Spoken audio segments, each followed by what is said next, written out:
Hey everybody, welcome back to Beyond Local.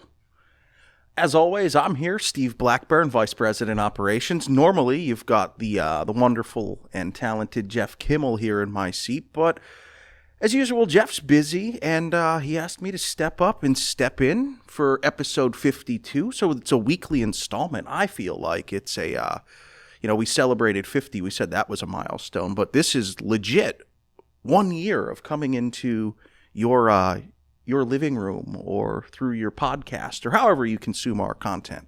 So I thought that with that, I would bring with me the wonderfully talented Nina Koons. Nina, thanks for joining. You're welcome. Thanks for having me.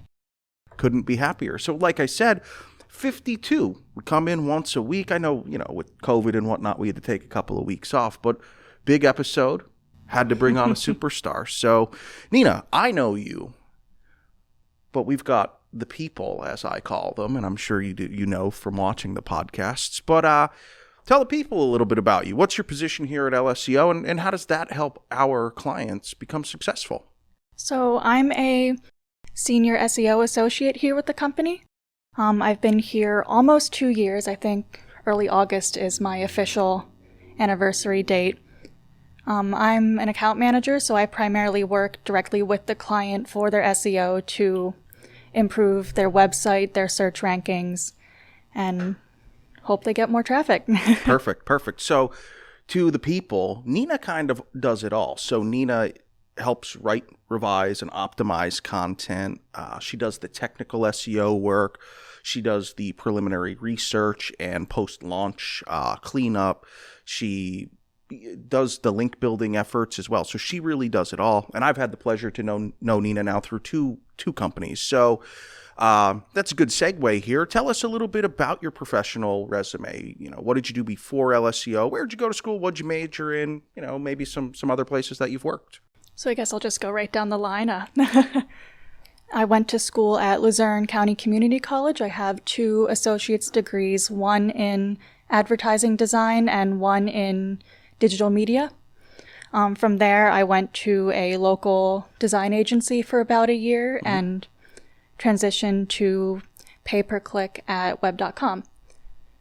From there, the SEO team was the row right across from us, and as a writer, as someone who really enjoys writing, they were constantly talking about blog posts and content, and sitting in the other row, I was thinking, well, if I can get paid to write, sign me up, get me over there. So as soon as I could, with my tenure there at the company, I had went to my supervisor and said, hey, get me on the SEO team. And it's been that ever since. Perfect. Well, good career choice, because you do a really great job at SEO. So I think that's naturally your calling. So with that being said, though, you've got some skills in SEO, and I'm sure you acquired some here with us, but what led you to LSEO? I mean, there's tons of agencies out there, and I mean, especially today, you can almost do this anywhere, right? So what led you to LSEO? You had your pick of the litter, and you chose to come here and call this home. Well, the SEO I had been doing is primarily content-based, which was great, but I wanted to learn more. So I wanted to get more into the technical side to really boost my overall SEO skills and not just in one particular range of SEO. I also really liked that the location was much closer to me. I cut my commute down from about 30 minutes to takes me, give or take, 10 minutes to get here. All right, so I'm jealous of that. Although my commute has drastically, from Scranton to Hazleton, basically, and now it's Scranton to Wilkes-Barre. So it's cut down significantly. But enough about all of that. That's Nina, the senior SEO associate. We like Nina, the senior SEO associate, but we love Nina Koons, the person, and the people deserve to get to know Nina Koons, the person. So let's find out a little bit about the things that you like and some of the things you don't like. So let's start off with, what's your favorite thing about working here for LSEO? I really enjoy the people. I enjoy the collaborative environment.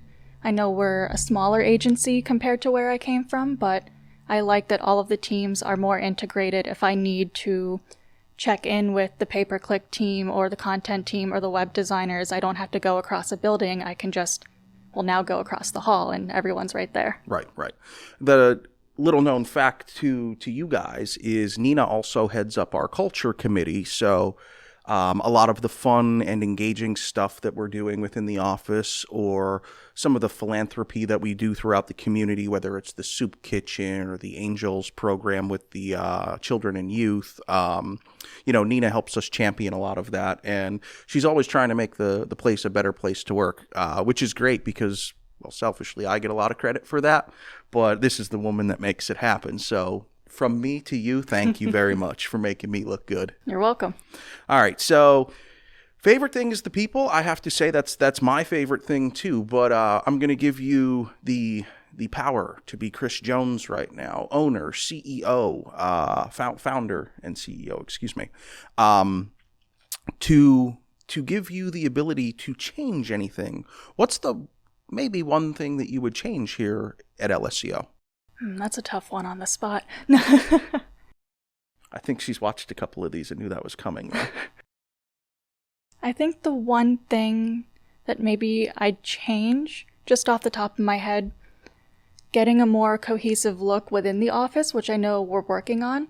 I think we have a lot of potential as a brand and as a company that once we really iron that down for ourselves, we'll be able to translate it to our own marketing and our own clients. Yeah, I agree. It's one of the fun yet challenging things about explosive growth is, well, we started off, to those who haven't seen what our working quarters look like, we started off in one room and we have since grown, and that's why Nina referenced across the hall. So Nina works across the hall from me. We have kind of two suites now. We proudly had to unseat another one of Chris's business ventures down to the fourth floor, and LSEO has taken over the top floor. And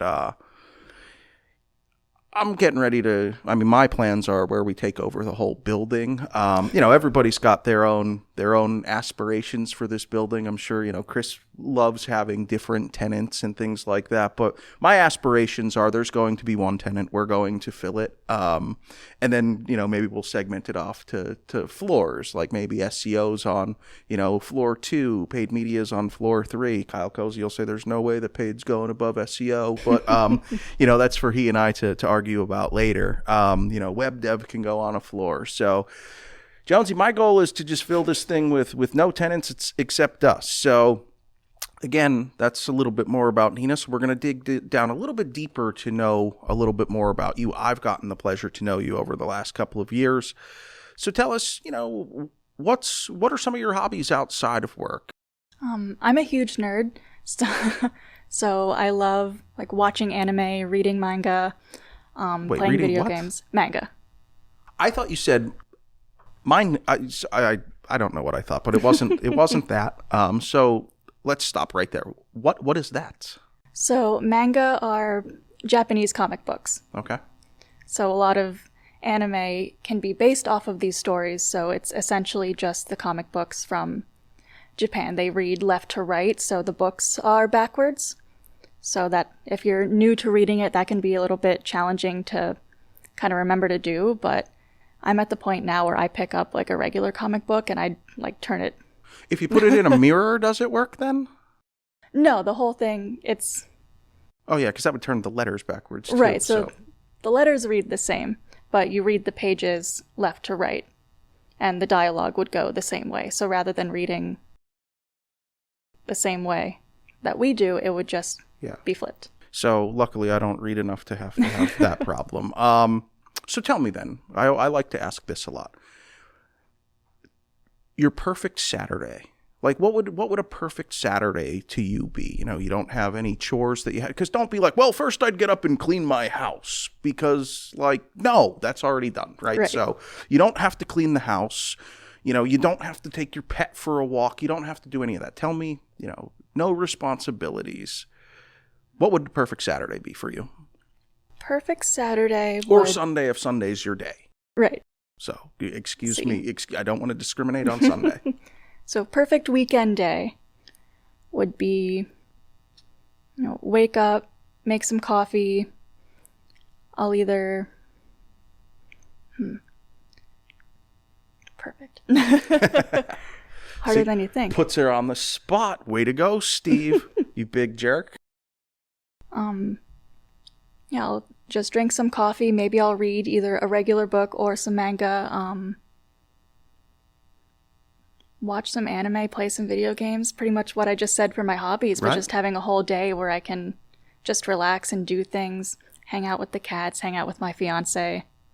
Well, I think that that's something that as we got a little bit older, right? It was, as kids, we were always like, I can't wait to grow up. And now it's like, well, I'm all grown up and all I want to do is like have the flexibility to not do anything, right? Like turning on my PlayStation when I was 14, that was just like what I did. And now it's like, there's 2 inches of dust on that thing because I don't play it. So, you know, it's, I'm glad to hear though that you get to do those things, and I hope that you do get to do them, you know, pretty often. Wake up, just because it's the simple stuff, right? And I think that we have to keep in mind that that's really what makes us happy now. So, all right. So I like to ask this. Oh, actually, this is going to tie into my question first. So, manga, right?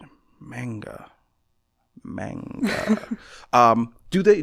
So it's a comic book. Now, is it like comic books here, like, you know, with Superman, he has superpowers, you know, Batman has superpowers. Like, do Japanese comic books have superpowers? I feel like I don't know anything about it except like there's Dragon Ball Z. They do. There's a wide range of genres. So you can have everything from your typical like shonen, which is your Dragon Ball Z, your more action based stories, and then you also have just typical slice of life like school life, or there's one that I read recently just off the top of my head where it's a guy who works on a children's TV show, and the whole thing is just this guy who has to be cheery for his job, but he's actually just a super cynical like 30-year-old man, and just various slice of life things like that. There's fantasy, there's sci-fi, there's all sorts of stuff. I would like to read about the cynical but cheery for their job guy. I'm thinking to myself, make sure you don't turn into that guy, right? Because I mean, I'm pretty cheery here. So, all right, well, then let's give you the ability. If you could have a superpower, what would it be?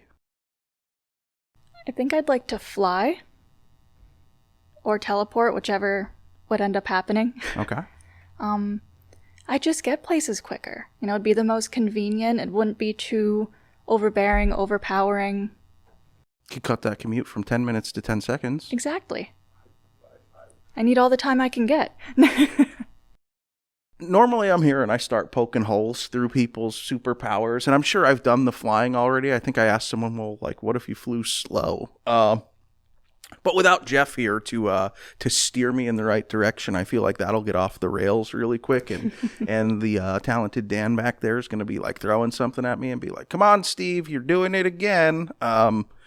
So, all right, we want to know a little bit more about Nina. So the comic book collector and reader. And I have to say, too, you know, I thought it was really cool because during your show and tell, you showed us a little bit of, as you call it, your nerdiness with bringing in some of your Pokemon cards and things like that, which I thought was cool because, like, it was right as they were getting, we'll call it hot again, right? And there was a craze going with it, which I think happened with all trading cards. I just saw the other day there was a sports card of, it was like Dak Prescott or someone. It was like $80,000. And I'm like, wait a minute, that's not a Michael Jordan rookie card. I'm like, Dak Prescott's, he's all right. You know, I'll tell Adam how I really feel a different time. Dak Prescott stinks. But anyway, so that was cool to see. And, so I really enjoyed that you showed me that part. And I learned a little bit about, anime and things like that because I had no clue. So what I'd like to do then is find out some of your favorite things, because this show is all about you, even though I talk too much. So, Nina, what's your favorite band, or like what kind of music do you listen to? So I listen to a lot of various genres. My go-tos are probably the more obnoxious genres. It's either really heavy dubstep or death metal. Which is awesome because I I want to say it was like Wednesday or maybe it was Monday, but I walked into your office this week because I was meeting with Tucker, and then I walked by and you had said something, and I walked in and I was talking to you at your desk, and I just heard like death metal in the background, and I was like, not to be stereotypical, but it wouldn't be the first, like, just if you look at someone, you're not like, yep, she listens to death metal, like you don't ever walk in wearing like a Cannibal Corpse t-shirt or Five Finger Death Punch or, Between the Buried and Me or any of these other bands. So who would you say is like your favorite death metal band? They're more deathcore. Excuse me. I forgot there's all the different genres. We got, thrash metal, black metal, deathcore. So I don't even know who fits where half the time. Yeah. So my favorite ones currently their names are both ridiculous. One is called We Butter the Bread with Butter, and they're a German deathcore band. Their original vocalist just came back, and he's great. The growling, oh. Right there. Very spot on.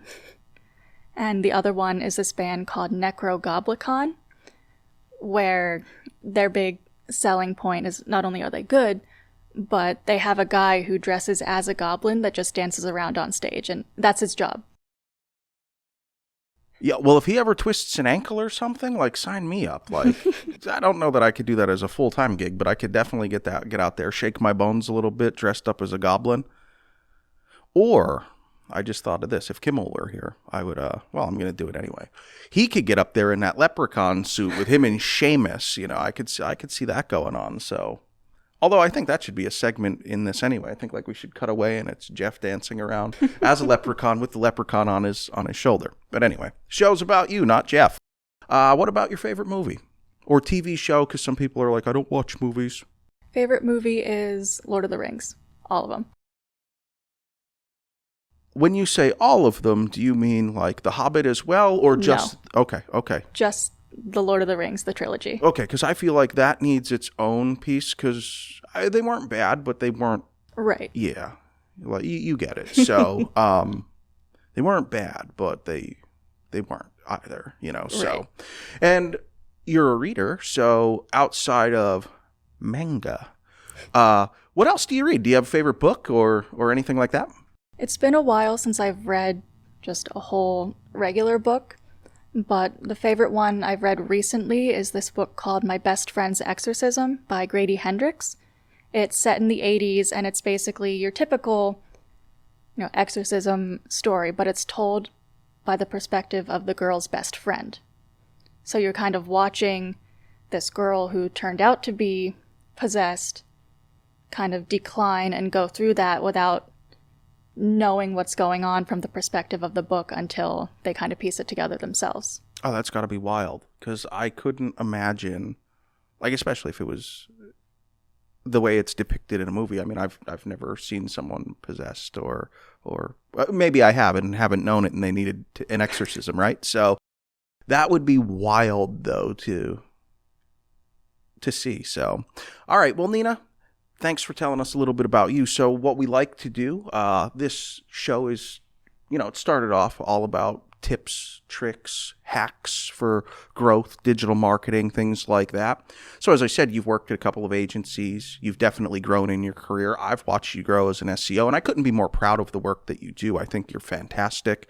And I know that you're going to continue to, help LSEO, but more importantly, help our customers, and grow their client base, because our motto is their success is our success.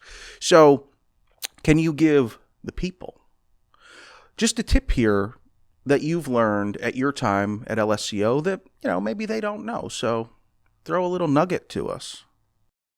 It may not be the most revolutionary tip, but just never stop learning. If there's something you're interested in doing or knowing more about, whether it's directly related to your field or not, just dive in, learn it, try and see what you can. That's kind of how I've gone through my whole career. I've just, I've seen something that piqued my interest and said, you know what, I'm going to do that. And that's how I got here, and that's how I'm going to continue moving forward. That's a great tip, and it doesn't always have to be revolutionary, right? If you want to cut cookies, you use a cookie cutter, right? Why? Because it works, So guys, that's Nina Koons. Nina, thanks for coming on today. Thanks for having me. I can't wait to have you back. I hope we do a round 2 of this. But to the people, we will see you next time on episode 53 of Beyond Local. Thanks for joining. Again, have a good one.